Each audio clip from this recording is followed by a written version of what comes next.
Ta-ra, ta-ra, the bugles blow. Up since dawn the hunters sit, their horses chafing at the bit.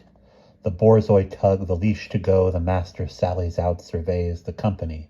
His easy grin reflects a candid pleasure in the little world that he purveys. His Cossack jacket patched and frayed, his buttons snug around his chest, a brandy flask, a Turkish blade, a horn equip for him the rest. It's dark, it's cold, it rains, it snows, and wolves are on the prowl. But still nothing daunts the hunter's will. Up at dawn he gallops off to make his way, however rough, through brake and brush, up hill and down. Count Newland by Alexander Pushkin, translated by Betsy Hulick. Russia, 1910. On the eve my beloved Ryazar was born, under a bright full moon the north wind whistled and howled, like a forest spirit gone mad with merriment. It whipped through the Warrenzova kennel and the sprawling grounds of Count Vorontsov's grand country estate. All night long, icy flakes of wind-swept snow drummed against the stable windows until the last pup was born at dawn. Settled inside the birthing stall on fresh golden straw, Papa and I huddled around Zarya and her newborn pups, in awe of the wondrous miracle that lay before us on plush brown bear hides. For every borzoi birth was a gift from God. "Lara, it is time to name the pups," Papa said. Whenever a new litter of pups was born, the Count gave me the honor of naming each one. His son, Alexander, told him I had a knack for choosing names the dogs lived up to. With Zarya's permission, I lifted the pup with a big red spot on her rump and looked at her square in the face. "You shall be Yumnitsa. The firstborn is always clever." Papa raised his bushy brows. Hidden behind the long black hairs of his beard, I glimpsed a grin full of pride. Like me, Papa was a firstborn too. He gently tugged at the long, dark braid that hung down my back. With a nod of his head, he motioned toward the rest of the pups. "We've no time to dawdle." I put Yumnitsa down and picked up the second and third pups, both champagne in color.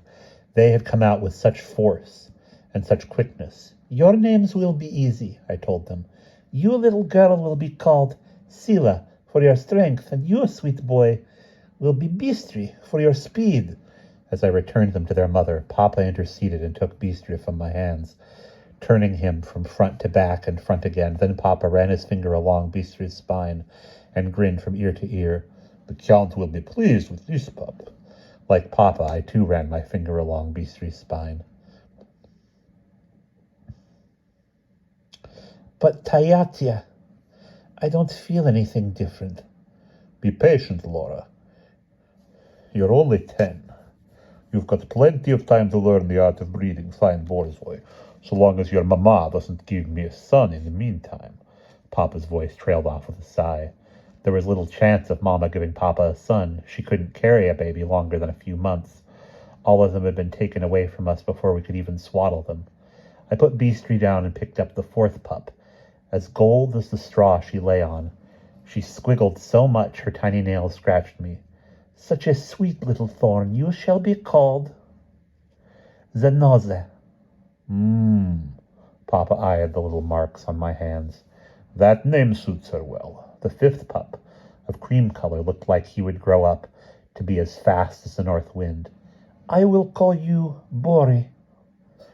Papa took him from my hands and ran his finger along his spine. "I'd wager my lucky hunting horn that this pup becomes the Count's finest hound one day." Before I could run my finger along Bori's spine, a swoosh of wind clapped against the window and rattled the panes. I cupped my ears and listened to the ceaseless wind that clawed along the length of the stable wall in tipsy mirth. "Your mama would say it's a sign and not a good one," Papa said.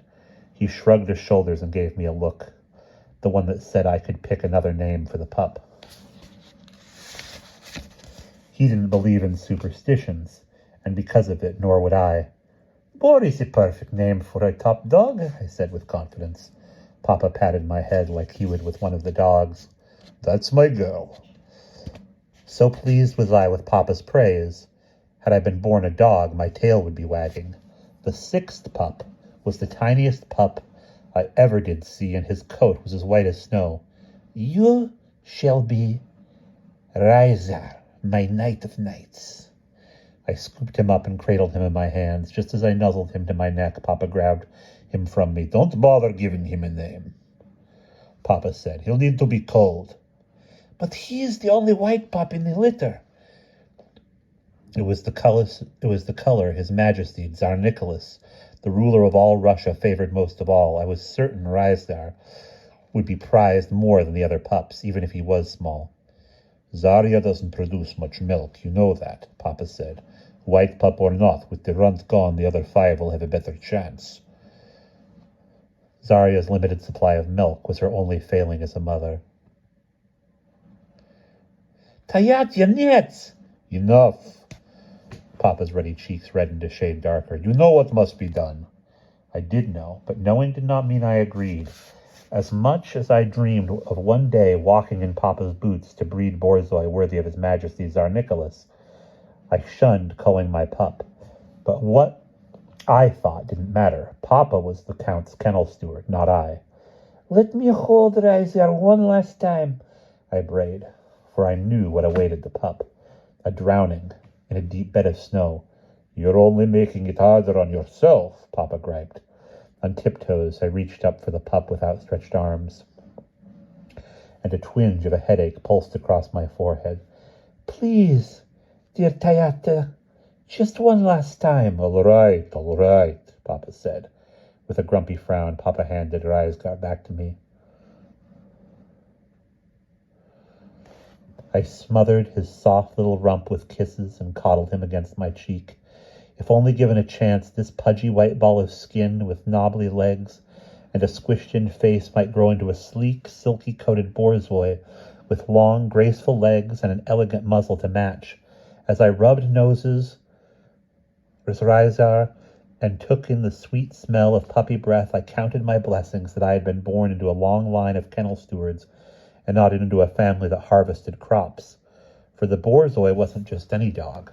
Borzoi were a national treasure, gifted among nobility, like Fabergé eggs. A peasant girl like me might never get an opportunity to lay her eyes on a Borzoi, and I had dozens around me. My twanging headache suddenly turned into throbbing pain at my temples. Quickly, I put Ryzar down alongside his mother, Zarya. With my fingers pressed against my forehead, I tried to rub away the pain, a pain I had never experienced before. Larochka, are you all right? Papa's voice carried a haunted tone. I'm scared, Tayatya. I pressed harder against my temples, yet the pain didn't subside. I closed my eyes. In the darkness behind my eyelids, as if in a dream, stood an older-looking Ryzar. He was smaller than most male Borzoi, and his coat was thick with wavy white curls. He held his head high, and his chest puffed out with pride. Below him lay a dead wolf with silvery red-tipped fur in blood-soaked snow. Ryzar's image was as crisp as a photo and as real to me as my love for the dogs. In complete awe and wonder, I willed myself to see more and squeezed my eyes shut until it hurt. Despite my will, the image faded away along with the throbbing pain. I opened my eyes and tugged at Papa's sleeve. We must keep this pup. I think I saw his future. The words raced off my tongue like a Borzoi in pursuit of its prey. 100 tiny lines creased Papa's forehead. What do you mean? Ryzar won't be the runt forever. He'll catch wolves just like Borzoi are bred to do, I said. Papa covered my mouth with his hand. Not another word, he whispered. But bad things will follow from a vision, if given credence. To scare me even more, Papa added, You know how the Count feels about the psychics like Rasputin. Do you want to lead a life like his? I shuddered at the thought. Whenever his name cropped up, harsh, ugly words flew through the air like a raging blizzard. Of course not, I answered. My place is here with you and the dogs.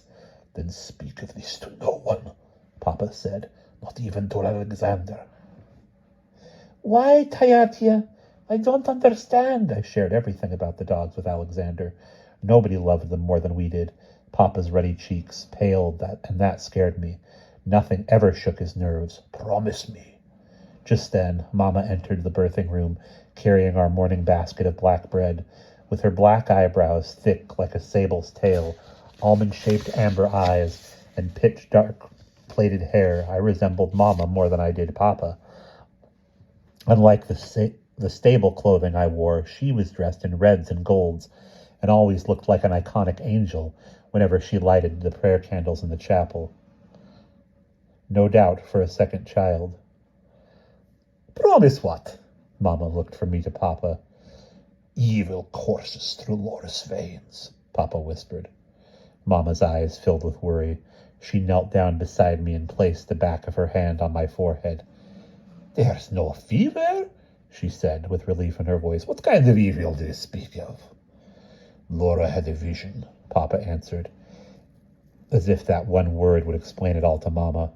His stone-tight hands clutched my shoulders like a steel trap. He stared deeply into my eyes and looked like he had 1,000 secrets hidden underneath his sheepskin hat. If you have another one, you must ignore it, Lara. I couldn't bear to disappoint Papa, even if I didn't understand. Forgive me, I'll never do it again, I promise. A promise is a promise, Papa stressed. Yes, Tayatia, golden rule number 1. The lines on Papa's forehead softened.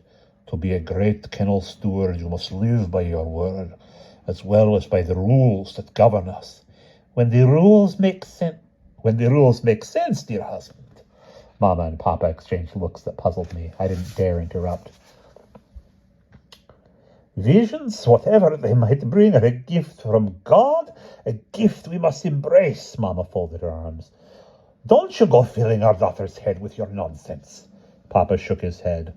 Only a fool in the guise of a devil makes decisions based on a vision. He grabbed his sheepskin coat and laced his felt boots.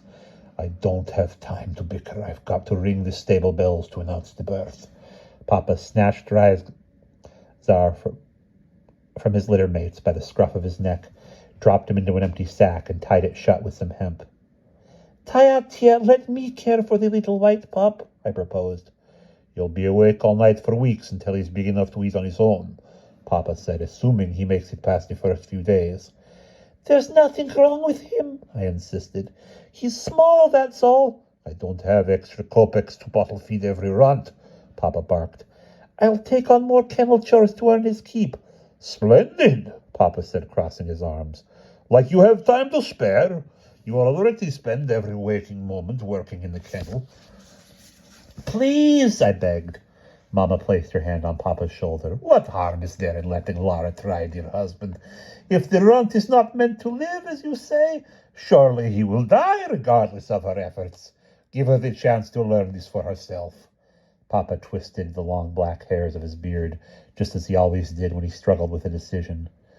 This isn't the lesson I intended to teach you, Papa grunted, handing me the sack. But your mama's right that you'll learn this for yourself if you experience it firsthand.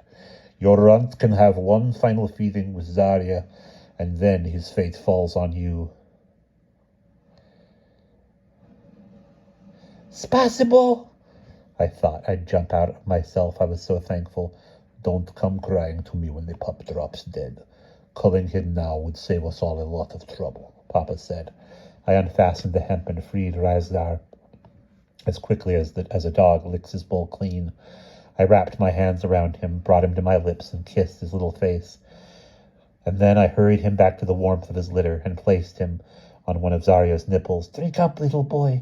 It'll be goat's milk after this. Ryazgar squirmed into place between his litter mates, Scylla and Beastry, and suckled. Gently I stroked his back. You'll remain Ryazgar for the night. You'll one day become, but I'll call you Zar in honor of your mother Zarya, for bringing you into this world and to me. Korochicha would be a better name for the runt he'll always be, Papa said. Pay him no heed, Mama lovingly poked Papa's round belly. Although he swatted at her hand, a slight smile crept onto his face. It doesn't matter what Papa thinks right now, I told Tsar. One day he'll see that it was right to let you live. The wind whistled in beautiful song, as if it heard me and echoed after it. Curse that wind, Papa complained. He gathered 3 birch logs and tossed them into the wood-burning stove. With a poker, he pushed the logs into place until they popped and hissed with a red-orange flame, and a red-orange flame roared around them. Then he wagged his finger at me. Remember, Lara, not a word of your vision to anyone. Even though it would kill me to keep it from Alexander, I answered, Of course not. I wouldn't dare break my promise. With a pleased look on his face, Papa left to ring the bells. Be careful what you promise, Mama said to me. She peeled away the cloth towel covering the black bread. From it she cut a thick slice, slathered butter on it, and then handed it to me. Eat, Dorogusha. You'll need your strength to prove your Papa wrong about Tsar and to help him find the truth. What truth? I asked. Mama took a deep breath. The truth behind your visions. He's afraid of them. Afraid? Papa didn't fear anything. Don't you see? Mama's face brightened with hope. God has chosen you. Accept his gift and learn to trust it. As the zvan of the stable bells decorated in legendary Borzoi images clanged, ding, ding, dong, ding, ding, dong, the inside of my head felt like 2 mismatched pieces of a jigsaw puzzle. Mama held one piece called gift, and Papa held the other called evil. Neither piece interlocked with the other. I'm confused. Matushka, none of this makes sense, I said. Patience, Dorogusha. One day it will become clear to you which path to take. While the crackling fire warmed my back, I peered down at Zarya and stroked her fine, lean head. Everything about it was pure Borzoi, down to her long, straight nose, her dark almond-shaped eyes, and her well-placed ears, tucked and hidden among soft, wavy curls. And just as Zarya had inherited these traits from a long Borzoi ancestry, Tsar would inherit them too, as well as beauty and grace, speed and strength, and a keen eye to hunt. A life without these splendid dogs I could not bear, nor could I imagine living my life any differently than the way Papa lived his, just as grandfather had once served as the kennel steward for the late Count Roman Vorontsov, just as Papa now served the current Count Vorontsov. I would one day serve as kennel steward to Alexander when he became the next count. I'd be the first girl in my family to become kennel steward. I would never risk losing that. It became clear which path I had to choose. I must keep my promise to Papa to get rid of the evil inside me.